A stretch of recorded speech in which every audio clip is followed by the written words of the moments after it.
এ হাসান, তোমার যে ওয়াজটা ভাইরাল হয়েছিল এটা একটু করো তো।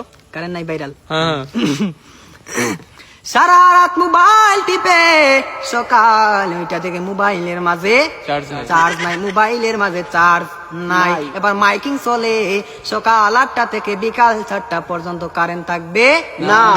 এবার টেনশন আছে না? নাই, সারাদিন কারেন্ট থাকবে না।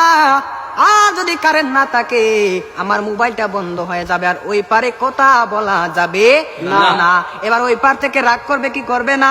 করবে। এবার যখন বিকাল 4টা বেজে গেল, যেই মাত্র কারেন্ট আসলো আর মোবাইলটা চার্জে লাগাইয়ে টিপানো আরম্ভ। এবার মেসেজ করে হাই, এবার গিয়ে দেখে ওই পার থেকে ব্লক করে দিছে, ব্লক করে দিছে। এবার ছেলেটা তো টেনশনে আছে, হারে ব্লক করে দিল, আমার দিনে তো ভালোবাসা কোথায় গেল।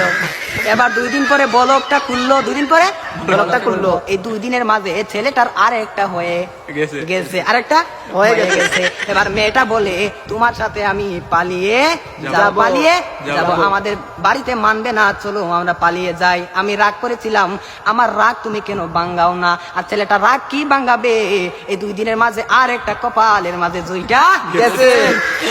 ওই মেয়েটা বলে চলো আমরা পালিয়ে যাই, ছেলে বলে চলো। এবার ছেলেটা মনে মনে ভাবে তোমার একটা শিক্ষা দিতে হবে। এবার মেয়েটা সকালে স্টেশনের মাঝে গাড়ি গুটি লইয়া রেডি। এবার ছেলেটা তো আসে না, আর মেয়েটা বাড়িতে কি যাবে, বাড়ির মাঝে 3 হাত লম্বা একটা চিঠি দিয়া পাইছে। পাশের গ্রামের রফিক মিয়ার সাথে পালিয়ে যাবে, বাড়িতে চিঠি দিয়ে যায়, আমি আর বাড়িতে মাঝে কোনোদিন আসবো না। সন্তান নয় কার না, আমি আর কোনোদিন বাড়ির মাঝে আসবো না। আমি চলে গেলাম পাশের গ্রামের রফিক মিয়ার সাথে। এবার রফিক মিয়া তো আর আসে না, না।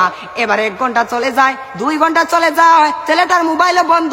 মেয়েটা তো আর বুঝার বাকি হলো না, আমাকে চলে গেল ছাড়িয়ে, আমাকে ফাঁকি দিল। এখন তো মরা ছাড়া আর কোনো উপায় নাই। পরের দিন সকালে মাইকের মাঝে আওয়াজ শোনা যায়, সকলে পড়ে ইন্না লিল্লাহি ওয়া ইন্না ইলাইহি রাজিউন।